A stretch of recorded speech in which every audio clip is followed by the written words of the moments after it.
ಒಂದ್ ಕಡೆ ಅವರ ಆರೋಗ್ಯದ ವಿಚಾರ ಇದೆಯಲ್ಲ, ಇದು ಬಹಳ ಗಂಭೀರವಾದಂಥ ಸಂಗತಿ. ಹಾಗಾಗಿನೇ ಅವರನ್ನ ಚಿಕಿತ್ಸೆಗೆ ಒಳಪಡಿಸಲಾಗುತ್ತೆ. ದೃಷ್ಟಿ ದೋಷವೂ ಕೂಡ ಉಂಟಾಗುವಂತ ಸಾಧ್ಯತೆ ಇರುತ್ತೆ ಅವರಿಗೆ. ಹಾಗಾಗಿನೇ 286 ದಿನಗಳ ಬಾಹ್ಯಾಕಾಶದ ವನವಾಸ ಅಂತ್ಯ ಆಗಿದೆ.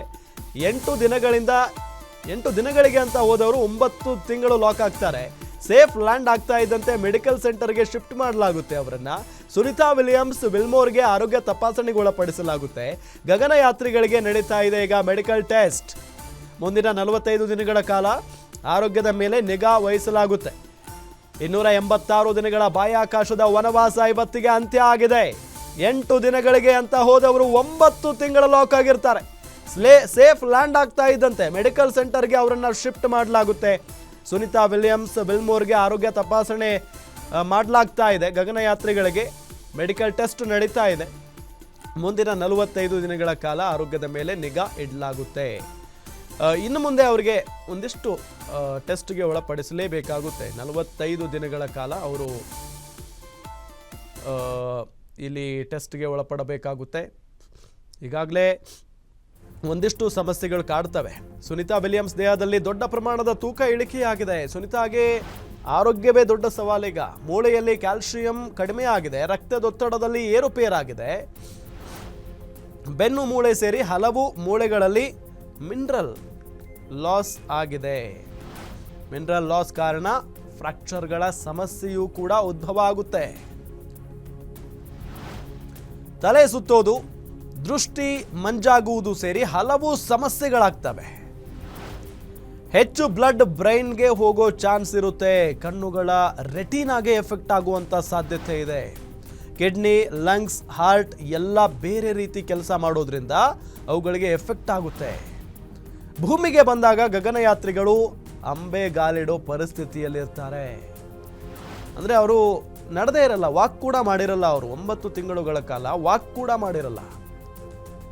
ಒಂದು ಮಗು ತಾಯಿಯ ಗರ್ಭದಿಂದ ಹೊರಗಡೆ ಬರುತ್ತಲ್ಲ, ಅದೇ ರೀತಿಯಾಗಿ ಅವ್ರ ಪರಿಸ್ಥಿತಿ ಇರುತ್ತೆ. ಅಂಬೆಗಾಲಿಡುವಂಥ ಪರಿಸ್ಥಿತಿ.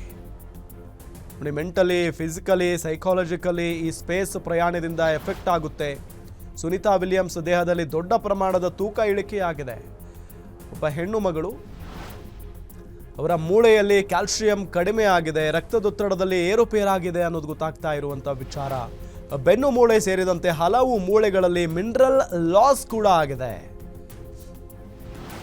ಮಿನರಲ್ ಲಾಸ್ ಕಾರಣ ಫ್ರಾಕ್ಚರ್ಗಳ ಸಮಸ್ಯೆ ಕೂಡ ಉಂಟಾಗಿದೆ. ತಲೆ ಸುತ್ತೋದು, ದೃಷ್ಟಿ ಮಂಜಾಗುವುದು ಸೇರಿ ಹಲವು ಸಮಸ್ಯೆಗಳು ಕಾಣಿಸಿಕೊಳ್ತಾ ಇರ್ತವೆ. ಹೆಚ್ಚು ಬ್ಲಡ್ ಬ್ರೈನ್ಗೆ ಹೋಗುವಂಥ ಚಾನ್ಸಸ್ ಕೂಡ ಇರುತ್ತೆ. ಕಣ್ಣುಗಳ ರೆಟಿನಾಗೆ ಎಫೆಕ್ಟ್ ಆಗ್ತಾ ಇರುತ್ತೆ. ಅಂದರೆ ದೃಷ್ಟಿ ಕಳ್ಕೊಳ್ಳುವಂಥ ಸಾಧ್ಯತೆಯೂ ಕೂಡ ಇರುತ್ತೆ. ಏನಿದು ಬೇಬಿ ಸಿಂಡ್ರೋಮ್? ಸುನಿತಾಗೆ ಸಿಗೋ ಚಿಕಿತ್ಸೆ ಏನು ಹಾಗಾದ್ರೆ? ದೇಹದ ಸಮತೋಲನ ಕಾಪಾಡಿಕೊಳ್ಳುವಂತೆ ಸೂಕ್ತವಾದಂಥ ಚಿಕಿತ್ಸೆಯನ್ನ ಸುನಿತಾ ವಿಲಿಯಮ್ಸ್ ಅವರಿಗೆ ನೀಡಲಾಗುತ್ತೆ. ದೃಷ್ಟಿದೋಷ ಉಂಟಾಗದಂತೆ ತಜ್ಞ ವೈದ್ಯರು ಚಿಕಿತ್ಸೆಯನ್ನ ನೀಡ್ತಾರೆ ಸುನಿತಾ ವಿಲಿಯಮ್ಸ್ ಅವರಿಗೆ.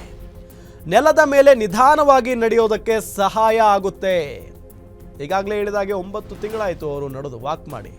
ಮೊದಲು ಮೃದುವಾದ ಮೇಲ್ಮೈ ಜಾಗದಲ್ಲಿ ಅವರನ್ನ ನಡೆಸ್ತಾರೆ ಕೈ ಹಿಡಿದು. ಕಾಲುಗಳನ್ನು ಬಲಪಡಿಸಲು ವ್ಯಾಯಾಮ ಮಾಡಿಸುವುದು ಕೂಡ ಅಲ್ಲಿ ನಡೆಯುತ್ತೆ ಆ ಪ್ರಕ್ರಿಯೆ.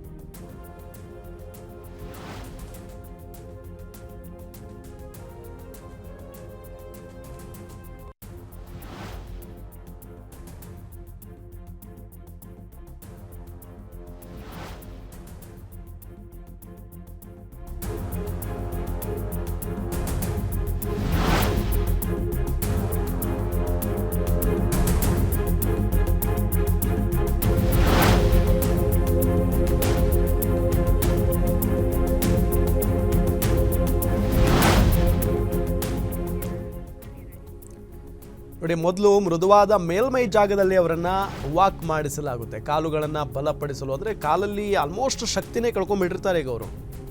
ಅಂಬೆಗಾಲಿಟ್ಕೊಂಡು ಹೊರಗಡೆ ಬರ್ತಾರೆ ಆ ಕ್ಯಾಪ್ಸೂಲ್ನಿಂದ. ಬ್ಯಾಲೆನ್ಸ್ ಕಾಯ್ದುಕೊಳ್ಳಲು ತರಬೇತಿ ನೀಡ್ತಾರೆ.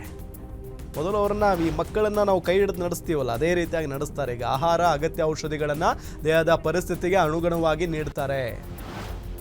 ಸ್ಪೇಸ್ ಎಕ್ಸ್ ಕ್ರೂ ನೌಕೆಯ ವಿಶೇಷತೆ ಏನು ಹಾಗಾದರೆ?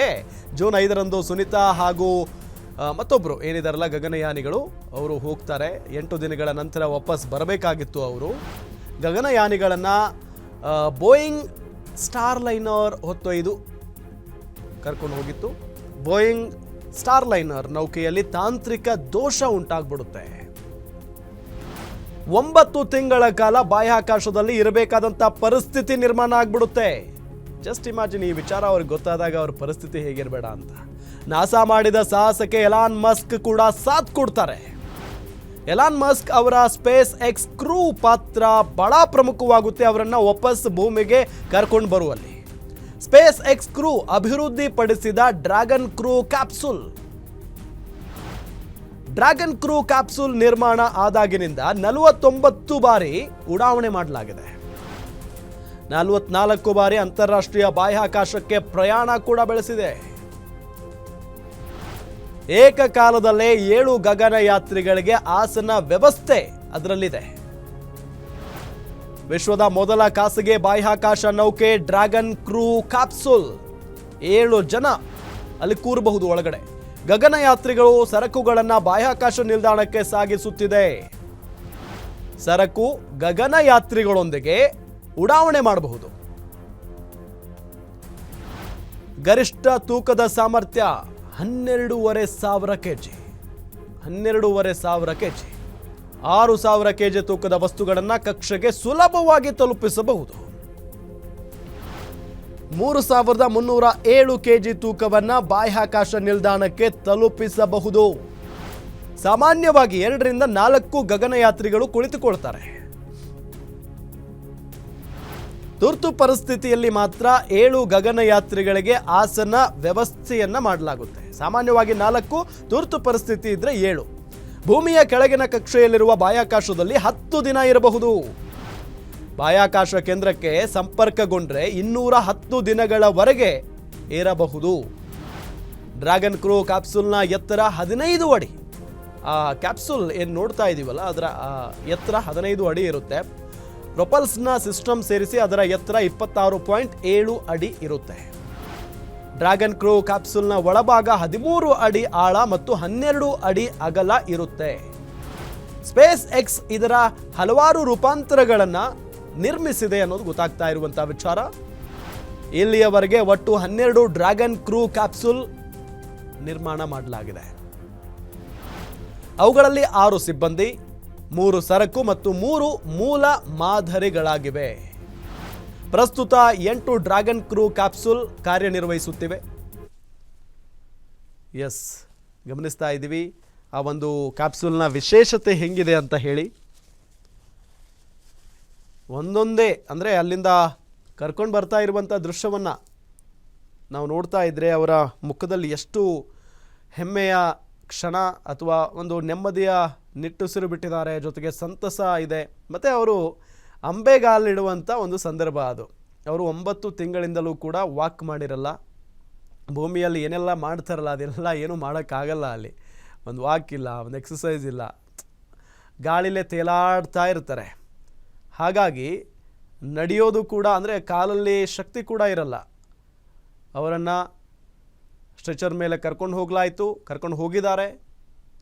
ಈಗ ಟೆಸ್ಟ್ಗೂ ಕೂಡ ಒಳಪಡಿಸಲಾಗಿದೆ. 45 ದಿನಗಳ ಕಾಲ ಅವರ ಮೇಲೆ ನಿಗಾ ಕೂಡ ಇಡಲಾಗುತ್ತೆ. ಅವರ ಬಾಡಿ ಯಾವ ರೀತಿಯಾಗಿ